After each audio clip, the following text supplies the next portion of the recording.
कुछ साल बाद उसका जन्म अयोध्या में धोबी के घर हुआ। उस धोबी के कारण ही सीता जी का अपमान हुआ।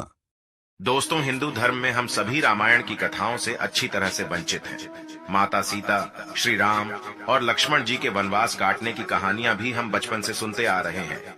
पर आज हम उन्हीं में से एक ऐसी घटना के बारे में बताएंगे जो आपको सोचने पर मजबूर कर देगी। ऐसे में दोस्तों, हमारे सनातन धर्म ग्रंथों में इस बात का साफ साफ उल्लेख है कि बुरे कर्मों का फल हमेशा बुरा ही मिलता है, फिर चाहे वो इंसान हो या फिर भगवान। ये कथा है त्रेता युग मर्यादा पुरुषोत्तम श्री रामचंद्र जी और माता सीता जी की, जो रामायण में हमको नहीं देखने को मिली है, जिसमें श्री राम और माता सीता के जीवन से जुड़े पहलुओं को दिखाया गया है। उन्हीं में से एक कहानी में बताया गया है कि कैसे मर्यादा पुरुषोत्तम राम अपनी पत्नी सीता को एक धोबी की बातों में आकर अयोध्या छोड़कर जाने को कह दिया था। लेकिन क्या आपको पता है कि वो धोबी के रूप में जन्मा एक पक्षी था, जिसके श्राप की वजह से ही माता सीता को वन में भटकना पड़ा था। जी हाँ, आपने सही सुना, माता सीता को श्राप मिला था। आज हम आपको बताएंगे कि देवी सीता को किस पाप की सजा मिली जो उन्हें वन वन भटकना पड़ा। मिथिला नगरी में जनक राजवंश राज करता था। उन्हीं में से एक राजा सीरध्वज थे। राजा जनक भी उनको कहा जाता है। एक बार यज्ञ के लिए वो जमीन जोत रहे थे। उसी समय वहां से एक छोटी कन्या निकलती है। इस सुंदर कन्या को देखकर राजा को बहुत खुशी हुई। उन्होंने उस कन्या को अपनी पुत्री बना लिया। उसका नाम सीता रखा। एक दिन सीता अपनी सहेलियों के साथ बगीचे में खेल रही थीं। वहां उन्हें एक तोते का जोड़ा दिखाई दिया, जो बहुत ही खूबसूरत था। वे दोनों पक्षी एक पर्वत की चोटी पर बैठकर बातें कर रहे थे। पृथ्वी पर श्री राम नाम से विख्यात एक बड़े सुंदर राजा होंगे। उनकी महारानी का नाम सीता होगा। श्री राम सीता के साथ कई वर्षों तक राज्य करेंगी। धन्य हैं वे जानकी देवी और धन्य हैं वे श्री राम। तोते की ऐसी बातें सुनकर सीता ने सोचा कि ये दोनों तो मेरे ही बारे में बातें कह रहे हैं। इन्हें पकड़कर मैं इनसे अपने जीवन से जुड़ी सारी बातें पूछ सकती हूँ। इसीलिए उन्होंने अपनी सहेलियों से उन दोनों पक्षियों को पकड़कर लाने को कहा। उनकी सहेलियां उस पर्वत पर गईं और दोनों पक्षियों को पकड़कर ले आईं। माता सीता उन पक्षियों से कहती हैं कि तुम दोनों बहुत सुंदर हो, देखो, डरो नहीं, मैं तुम्हें कोई नुकसान नहीं पहुंचाऊंगी। तुम बस मुझे ये बताओ कि तुम कौन हो और कहां से आए हो। राम कौन है और सीता कौन है? तुम्हें उनके बारे में कैसे पता है? तब दोनों पक्षी जोड़े ने सुनाई श्री राम जन्म की कथा। माता सीता के पूछने पर दोनों पक्षी बताते हैं कि एक बहुत विख्यात महर्षि वाल्मीकि हैं। हम दोनों उन्हीं के आश्रम में रहते हैं। महर्षि ने रामायण नाम का एक ग्रंथ लिखा है, जिसका पाठ उन्होंने अपने शिष्यों को भी कराया है।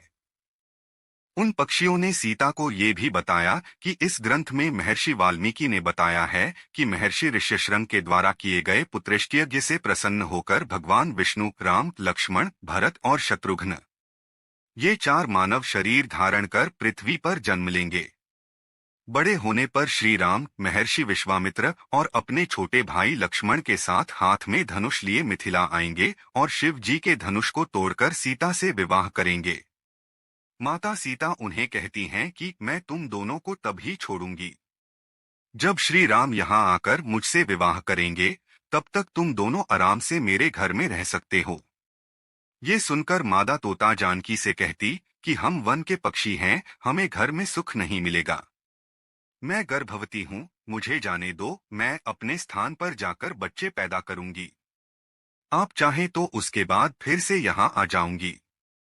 उसके कहने पर भी सीता जी ने उसे नहीं छोड़ा।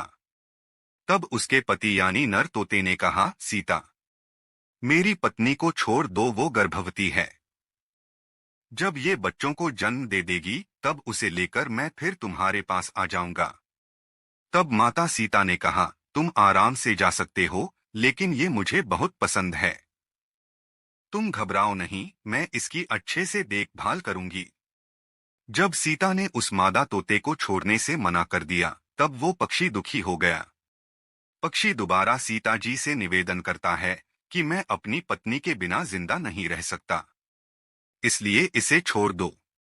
माता सीता, तुम बहुत अच्छी हो, मेरी प्रार्थना मान लो। इस तरह उसने बहुत समझाया, लेकिन सीता ने उसकी पत्नी को नहीं छोड़ा। तब मादा पक्षी ने क्रोध में सीता को श्राप दिया कि अरे, जिस प्रकार तू मुझे इस समय अपने पति से अलग कर रही है, वैसे ही तुझे भी स्वयं गर्भवती की अवस्था में श्री राम से अलग होना पड़ेगा।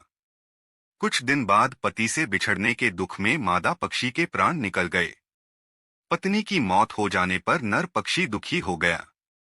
फिर वो सीता जी से बोला कि मैं मनुष्यों से भरी श्री राम की नगरी अयोध्या में जन्म लूंगा। मेरे ही कारण तुम्हें पति के वियोग का दुख उठाना पड़ेगा। ये कहकर वो वहां से उड़ जाता है। कुछ साल बाद उसका जन्म अयोध्या में धोबी के घर हुआ। उस धोबी के कारण ही सीता जी का अपमान हुआ। उन्हें अपने पति श्री राम से अलग होना पड़ा। उस तोते का श्राप ही सीता जी के पति श्री राम से बिछड़ने का कारण बना। इसीलिए जब माता सीता गर्भवती थीं, तो उन्हें भी पति से दूर वन में रहना पड़ता है। वैसे माता सीता जी के वनवास का कारण और भी बहुत सारे कारण दाएं, और सबसे बड़ी बात ये सब भगवान की लीला है, जो हम साधारण मनुष्यों के समझ से पेरी है। आपने अक्सर लोगों को कहते सुना होगा कि हमें हमारे कर्मों का फल हमें यहीं मिलता है। इस कहानी से ये बात सिद्ध भी हो जाती है कि कर्म के फल से कोई भी नहीं बच सकता, फिर चाहे वो भगवान राम हो या सीता। सभी को अपने कर्मों को फल भोगना पड़ता है। अगर ये कथा आपको पसंद आई हो और इस कथा से आपको कुछ सीखने को मिली हो, तो आप वीडियो को लाइक, शेयर एंड सब्सक्राइब जरूर कीजिएगा, ताकि आपको नेक्स्ट वीडियो आसानी से मिल सके। धन्यवाद।